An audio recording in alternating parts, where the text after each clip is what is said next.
Welcome back to the dizzying mountaintop, everybody, from whence we deliver Olympian assessments of issues of history, religion, and culture, and why they matter. My name is Coel Campo. And my name is Mike Pierce, and this is the 7th and final episode in our series about 16th and 17th century religious radicals. And today we're considering a right bunch of cranks. Yes, your specialty, so I heard. Shh, just shh. Oh, come on. People already know that.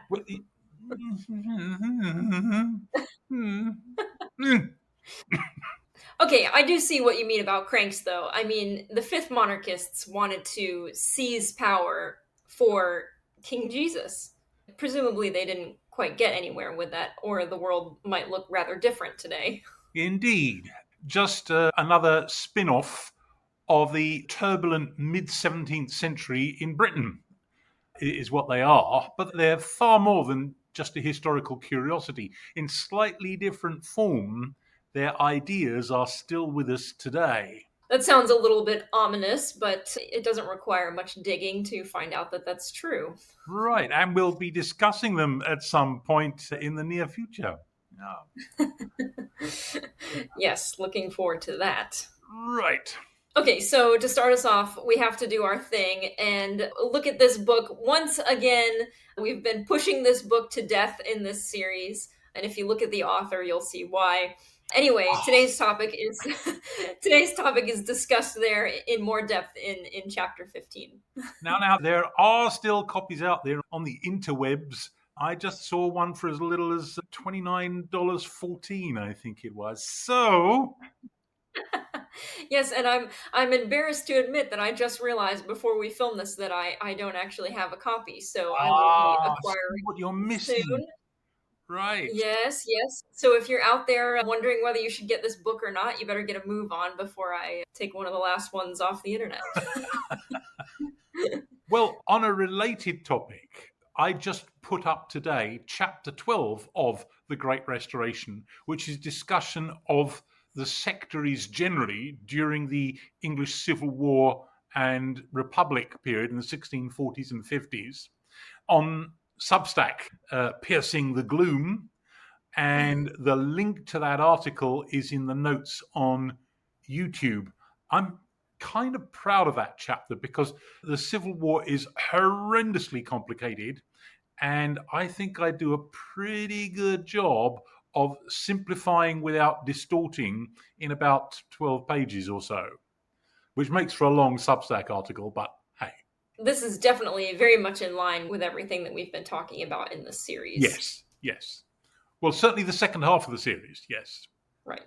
Okay, well, another book we should recommend, but it's way out of date, but you can find it online secondhand for around $30, Godly Rule by William Lamont.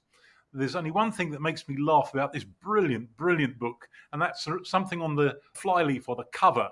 It is intended for, quote, the lively sixth former, College of Education student and undergraduate. Now, Lamont's book is conclusive evidence that such students were a heck of a lot brighter in 1969 than their equivalents today. You can't surely be implying that education has gone to the dogs since you were alive. Well, a bit.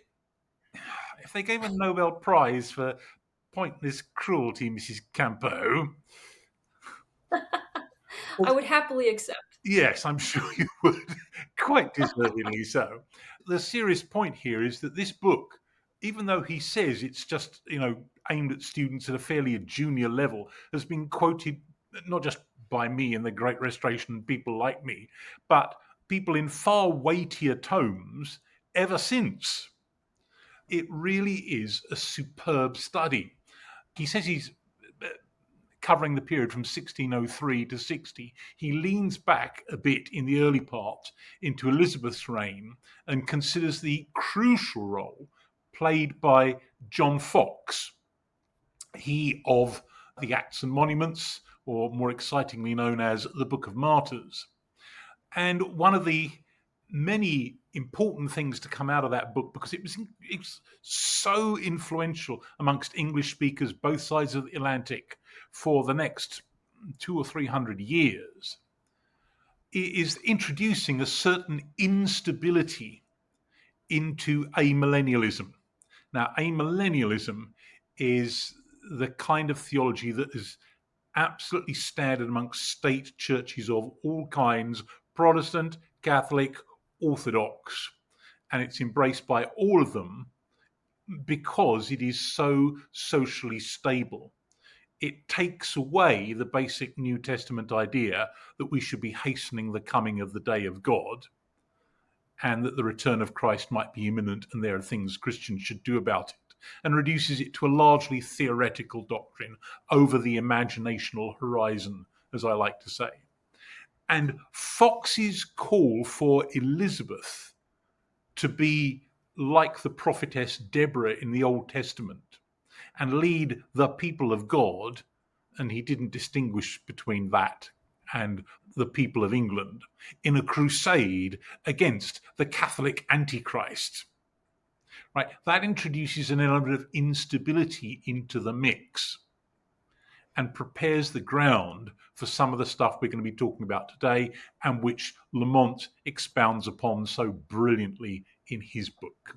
Okay, so you actually have an article about this also on your Substack, and that article is called How Fox's Book of Martyrs Has Shaped Us More Than We Know. A very provocative title, I might add. So we're providing a link to that article in the notes on YouTube, which will presumably trigger the algorithm to make this episode invisible to almost everyone, but Yes. there it is. But what we're going to be talking about today is the Fifth Monarchy Men and postmillennialism. So, first, we need to start by looking at the origins of where all this comes from. And we're clearly going to have to explain what postmillennialism is first. And as we'll see, it didn't start as an intentionally revolutionary idea, but it soon became one. Yes, yeah, that's right. So, how do we define postmillennialism? Well, it's the idea that there will be 1,000-year reign of the saints on the earth. Yes, and so people use Revelation 20 verses 1 through 6 to back that up. Right. But in the early church and in lots of popular evangelical Christianity, particularly in America today, it was understood in a very different sense to what we're about to describe. Right?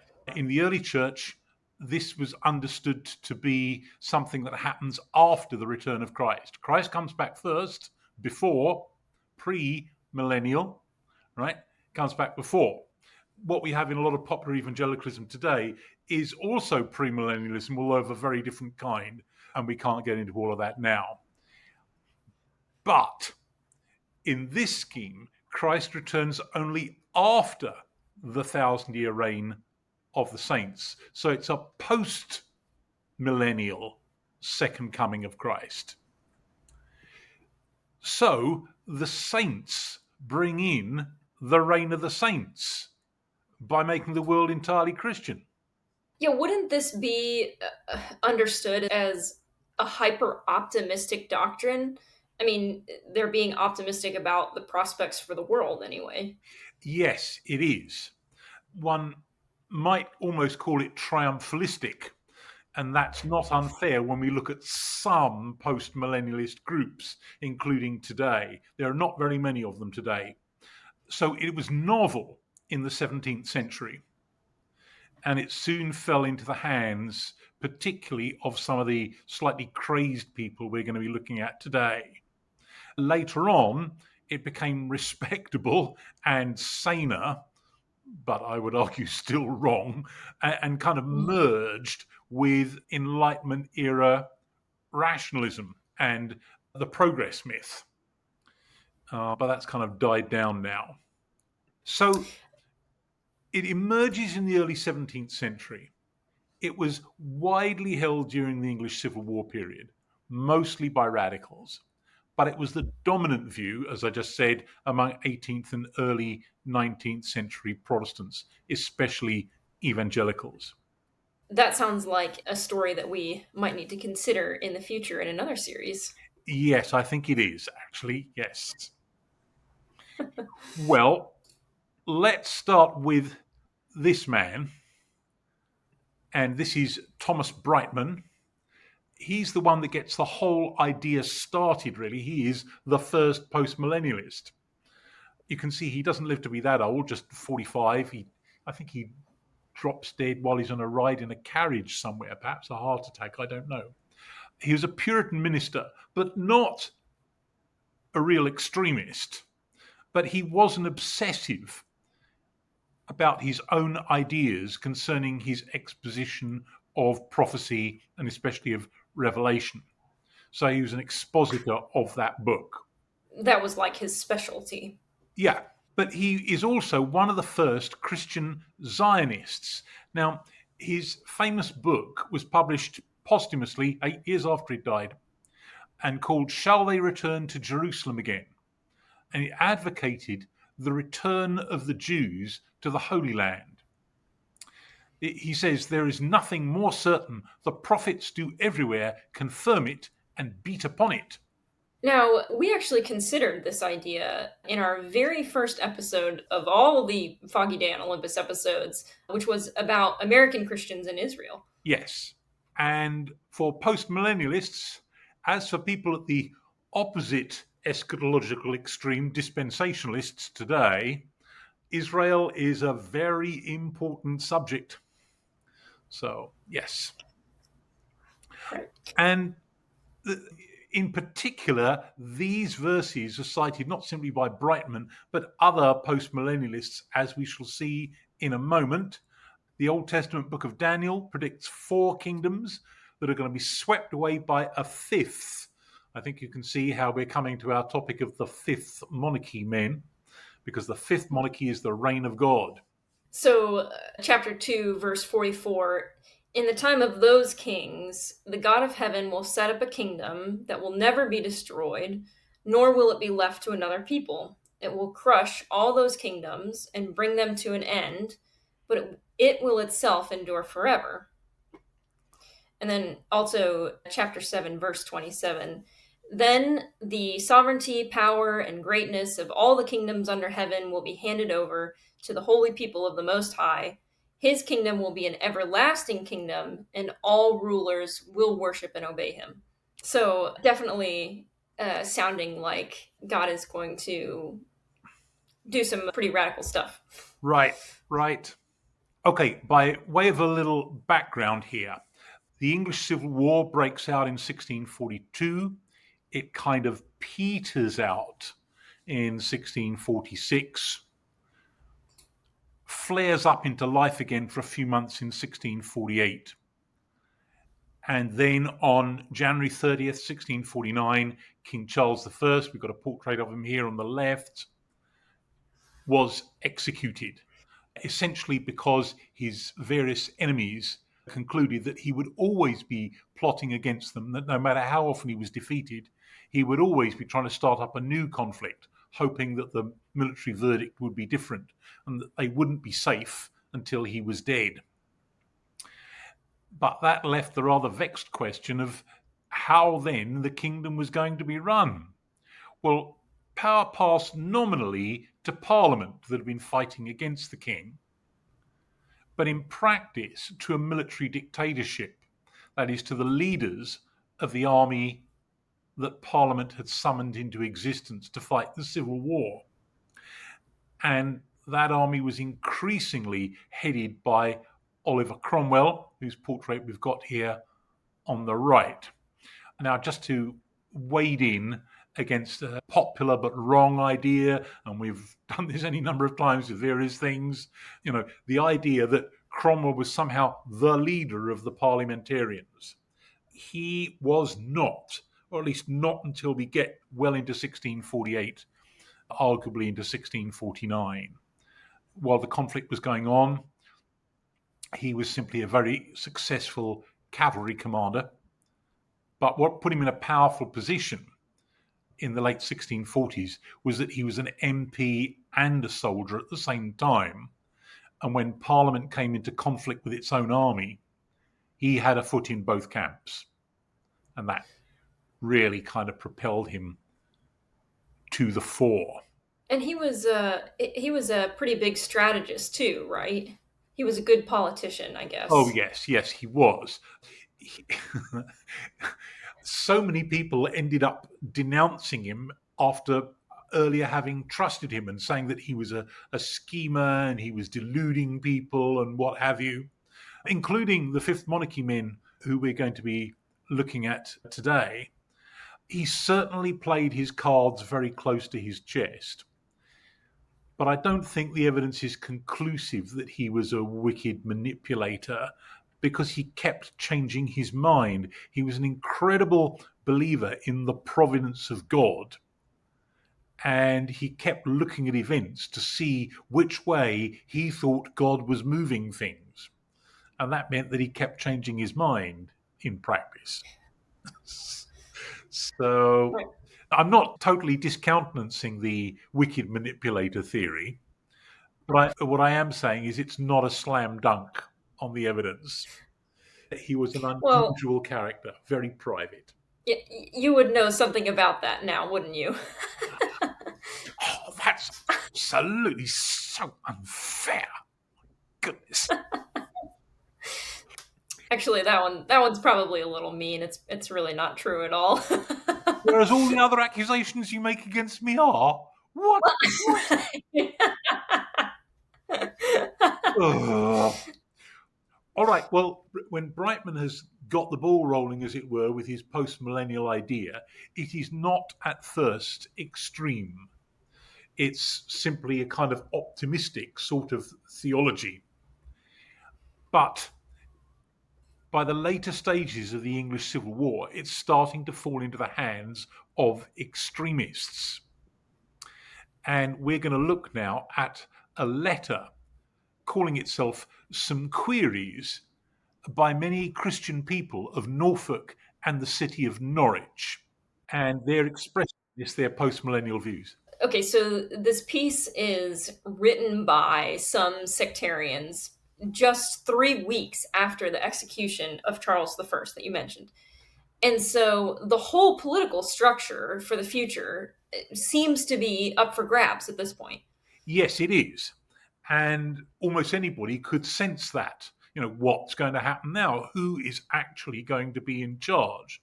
The obvious answer is Parliament, except that Parliament itself has been purged by the army and reduced to just its most radical members. So does that mean that the army's really in charge? Or is it Parliament? What is it going to be? And the Civil War process has produced a whole load of not just political churn, but religious churn, the profusion of various kind of sectaries, right? And these people, radical sectaries in Norwich, sense that. And they think, well, maybe this is when the godly, meaning, of course, us, take over. Right. So they begin. To His Excellency Thomas Lord Fairfax, Lord General of the Army, and to the General Council of War, our daily prayer shall be for yourselves and your noble army, that you may never be instrumental for the setting up of a mere natural and worldly government like that of heathen Rome and Athens, as too many late overtures have caused us to fear, whereby the public interest of Jesus Christ will be utterly banished the kingdom in the conclusion. But that you, whom God hath honoured so highly as to begin the great work of smiting the image on the feet, may show yourselves thankful to him that hath given you victory, and comfort to his saints, in whom he reigns spiritually, and by whom he will reign visibly over all nations of the world, as these scriptures declare, with others, and What do they cite? But of course, Daniel 2:44, 45, and 7:22, along with some others from Micah and Revelation. So these people take it as obvious that God has been the one who caused all the recent events to happen in the English Civil War. And so that really indicates that they're Calvinistic. Yes, they are. And we will find that postmillennialism takes root really amongst people of an overall Calvinistic theology. Calvin would not have been happy with this, right? It's not that postmillennialism makes you Calvinistic, but Calvinism might, under some circumstances, and these were those circumstances, make you postmillennial.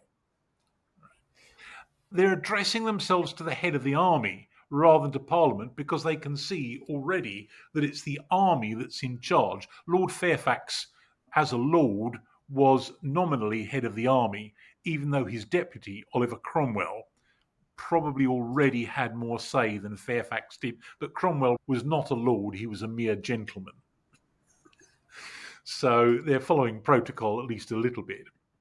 And notice the smiting the image on the feet. This is taking a certain reading, their reading, of the book of Daniel for granted, as it were. Yeah. First query, whether there is not a kingdom and dominion of the church or of Christ and the saints to be expected upon earth.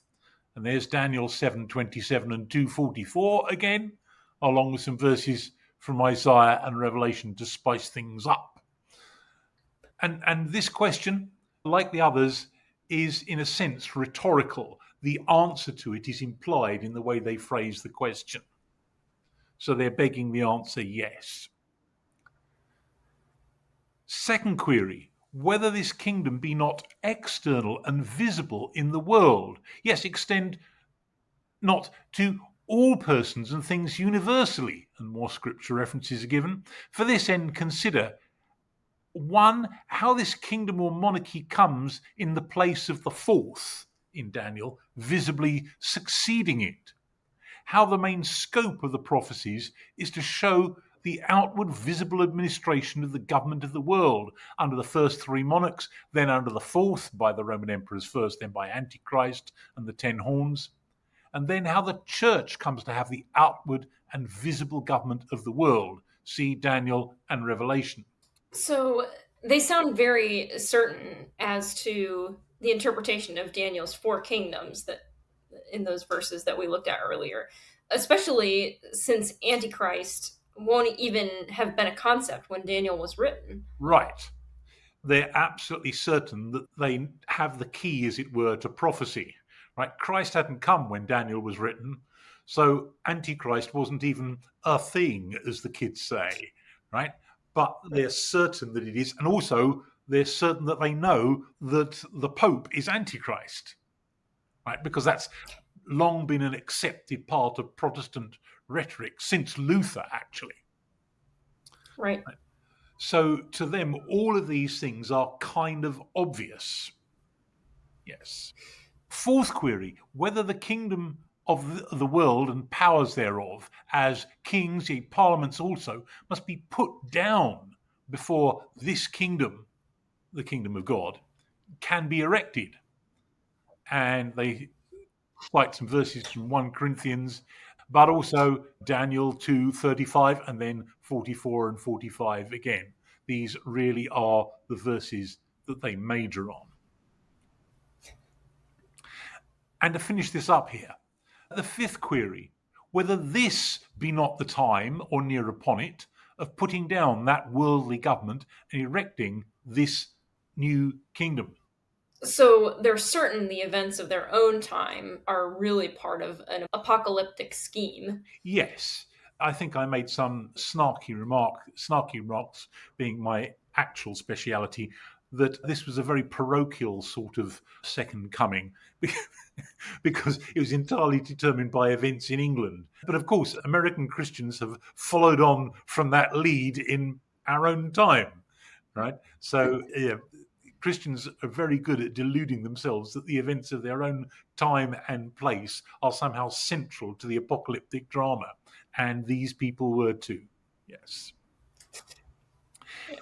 This kingdom must either be monarchical, as when Christ the head and king appears visibly, or parliamentary, as in the meantime, when Christ's officers and the church's representatives rule. So they think there should be a parliament consisting of the leaders of the saints themselves ruling, and then the king coming back after that, post-millennial. Right. The saints must lay aside all differences amongst themselves. This is the phrase that always makes me laugh about this document. You can't think of anything more divisive than this doctrine. But anyway, the saints must lay aside all differences amongst themselves and combine together against the anti-Christian powers of the world, whom they may expect to combine against them universally. Actually, this is the one point of realism in the whole document. Because even that they take it for granted that the anti-Christian powers means the Catholic powers, France and Spain, who are normally in a state of war with one another, were indeed considering combining to put down this godless, heretical kingdom of England that had just executed its own king. That was quite a realistic calculation. It didn't happen, but it looked like it might. And that's about the one contact point with reality that these people have, I think.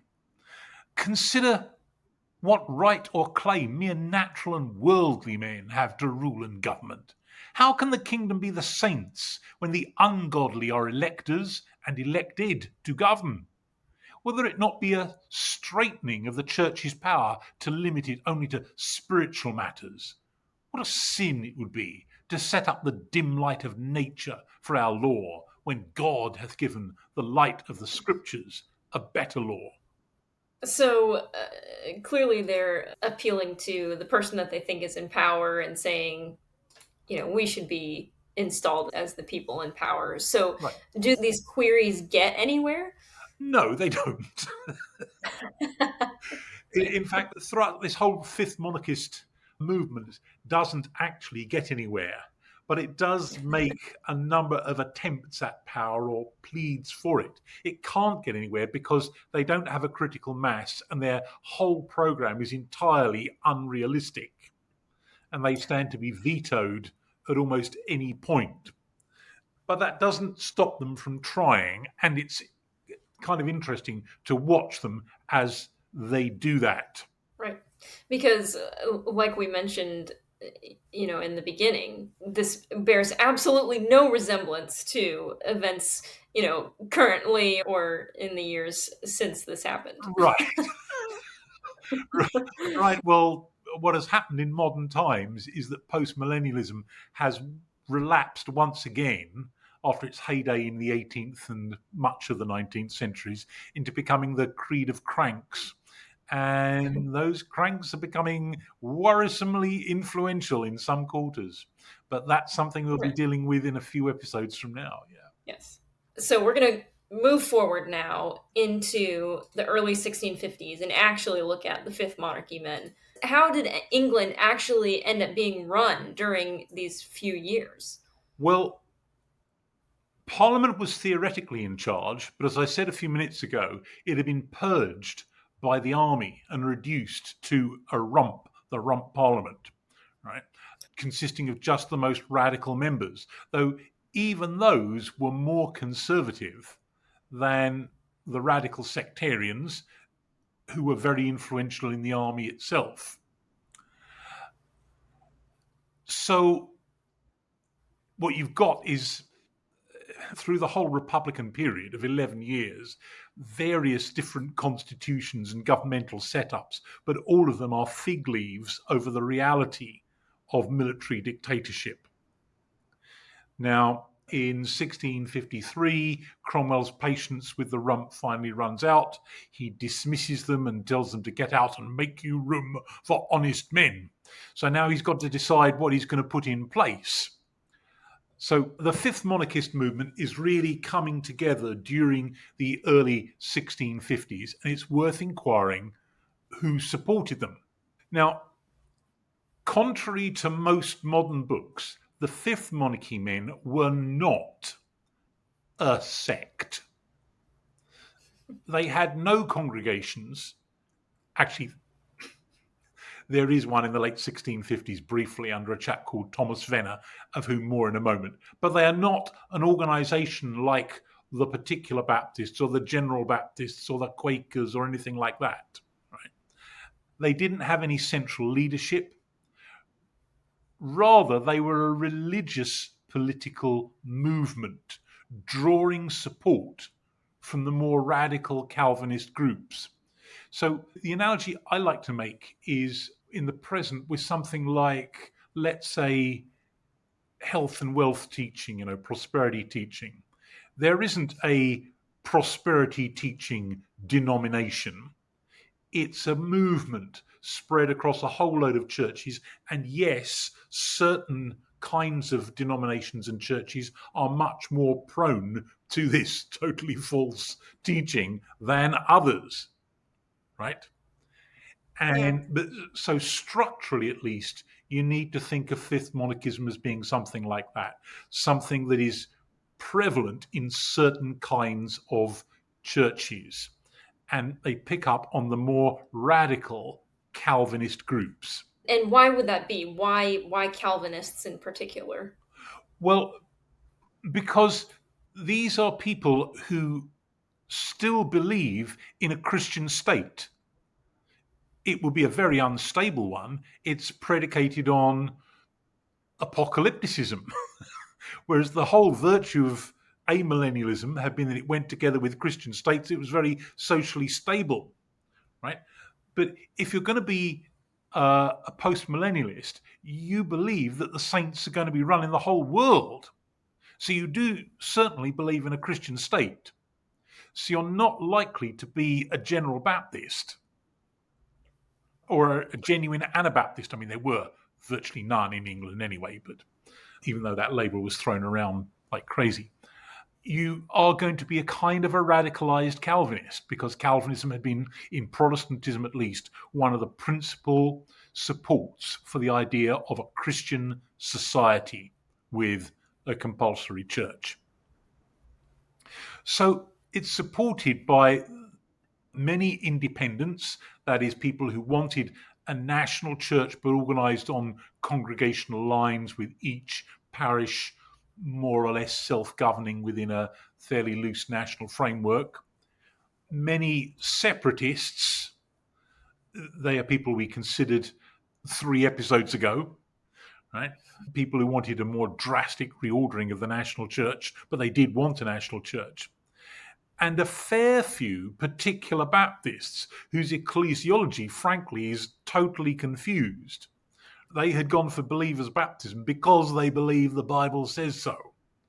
But beyond that, their ecclesiology isn't really radically different to that of the separatists. So those kinds of people are where the Fifth Monarchist movement recruits its main support base. Well, here we've got a Fifth Monarchist tract of 1653, a brief description of the Fifth Monarchy, or kingdom, that shortly is to come into the world, the monarch, subjects, officers, and laws thereof, and the surpassing glory, amplitude, unity, and peace of that kingdom. Right. So they are self-consciously a movement. They're self-consciously pushing for a reign of the saints. And the dismissal of the Long Parliament, or the Rump Parliament, gives them an opportunity. And Cromwell calls together a nominated assembly, which is quickly called the Barebones Parliament by its many detractors. And it's named after this man, as cheerful as he looks, Praise God Barebone, or Barbon. His name was variously spelled. He was a leather merchant and leader of a separate church in London. We mentioned him 2 episodes ago. And by this time, he had become a fifth monarchist. So Parliament ends up getting this label, the bare bones Parliament. And it's the idea being that Barebone, this guy, was typical of its members, right? That's it. So they're picking up, what, a leather seller becoming a member of Parliament? Which outraged not simply the gentry and the upper classes, but also a lot of ordinary people who thought, well, you better be a person of real substance if you're going to be in Parliament. Right, right. And then there's a pun here too, and that being that it was a skeleton or a mockery of a real Parliament, since it hadn't been elected after all. Right, it had been just nominated by Cromwell. And so, while we're on this subject, who normally got to vote at this time? Well, it worked out at about one adult male in 10. So property owners owning property above a certain value. So it was fairly widespread, but it was still just a small minority of the overall population. And that wouldn't really change until you get into the 19th century. There are a number of different acts were passed over stages, eventually extending the franchise to everybody. But at this stage, it was understood that Parliament represented property, not people. Right. Yeah. So the democratic principle had not been established, but the idea that property should be represented in the lawmaking and taxing process, that had long been established. Okay, so we've got here a picture of the nominated assembly, quickly dubbed the bare bones Parliament by its many, many, many detractors who simply made fun of it. And another cartoon here is lampooned as being a collection of low-born sectarians, but both charges, the social sneer and the religious one, were in fact exaggerated, as we are going to see now. So this is the bare bones Parliament. It existed from the 4th of July to the 12th of December 1653. 140 members, all nominated, of course. Only a third, in fact, were religious radicals. A dozen of those were Fifth Monarchy men. But nevertheless, the Fifth Monarchy people thought this was their big chance. This was the beginning of the reign of the saints as envisaged by themselves. It certainly contained some tradesmen like Barebone or Barbon, but most were in fact from the richest 5% of the population, and a few of them were people of such substance or social prominence that they would go on to serve in Parliament or other official positions after the restoration of the monarchy in 1660. So it's a little bit unfair to pillory it as simply being a collection of tradesmen. But the moderate majority were frustrated or perhaps alarmed by the actions of the radicals. And so a group of moderates met on the 12th of December and dissolved themselves, dissolved the body, handing power back to Cromwell. So although its reputation was exaggerated, conservatives had feared and Fifth Monarchists had hoped that this was the beginning of the rule by the saints. And its historical reputation at a popular level, which, as in most things, is not really accurate, has kind of followed through on that idea. Right. So it sounds like it was a very ambiguous setup. I mean, it sparked the hopes of the Fifth Monarchists, but then never fulfilled them. But at the same time, it was way too radical for the conservative majority. Yes, and the Fifth Monarchists after this, like the Levellers before them, which had been a secular political movement in the late 1640s, denounced Cromwell as a deceiver. And he kind of moved on from that. It seems that he was indeed toying with the Fifth Monarchy idea somewhat. But given that it was so unpopular and internally unstable, gave up on it. And so he is then appointed Lord Protector. So we refer to this period as the Protectorate from 1653 through to his death in 1658. He calls parliaments a couple of times during that period, but they're all kind of rigged in the sense that conservative-minded people and ex-royalists were not allowed to vote or to be elected. And even they were a bit more conservative than he wanted, just as the nominated assembly had been a bit more radical than he quite liked. So, yeah, it kind of stumbles on from there. But the Fifth Monarchy people undoubtedly do feel betrayed. And so there are attempts at risings for King Jesus. And that brings us to Thomas Venner's foredoomed revolts. Okay, so now we're really getting into the really nutty part. Yes, we are. Well, it did require quite a mental leap to equate Cromwell's protectorate government with the Whore of Babylon, which had traditionally been the label given to the Catholic Church. But the Fifth Monarchists were equal to the challenge. So one of them, a chap called John Rogers, says, "'Tis prophesied in the Revelation that the Whore of Babylon shall be destroyed with fire and sword. And what do you know but this is the time of her ruin, and that we are the men that must help to pull her down." Okay, so this is funny because Cromwell's regime, which could easily be considered the most radical there has ever been in England up to this point, but it still counts as the Whore of Babylon, according to these people. Yes. Yeah.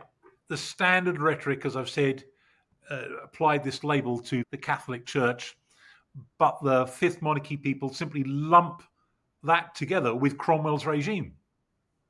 So I think we can tell that they're definitely drunk on their own Kool-Aid here. which does tend to happen with radical groups, Yes, yes. unfortunately. Well, the plan was for this to be led by a man called Thomas Venner. Here he is. So he attempts a seizure of power in 1657, but it was detected by the authorities before it could even start.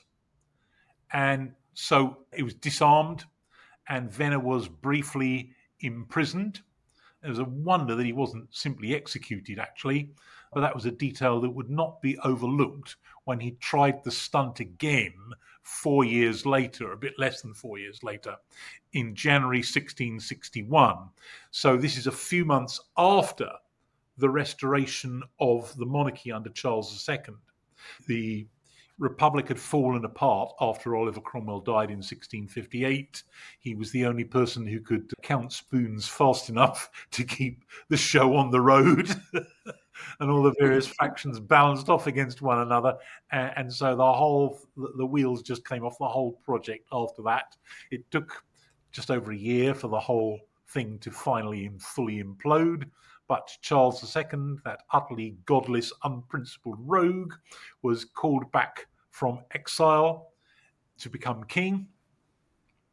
And in January 1661, several dozen of Venner's followers did indeed start a rising and causing absolute mayhem in London. But there were only about 30 or 40 of them. So they were finally overpowered, although they killed a number of innocent people before that happened. It took about, I think, 3 days, something like that, appearing and disappearing again in different parts of London. And he and a load of others were captured. And a few days later, on the 19th of January, he was hanged, drawn, and quartered. Oof. And so that's it? That's the end? Yes, this was the Fifth Monarchists' last throw of the dice.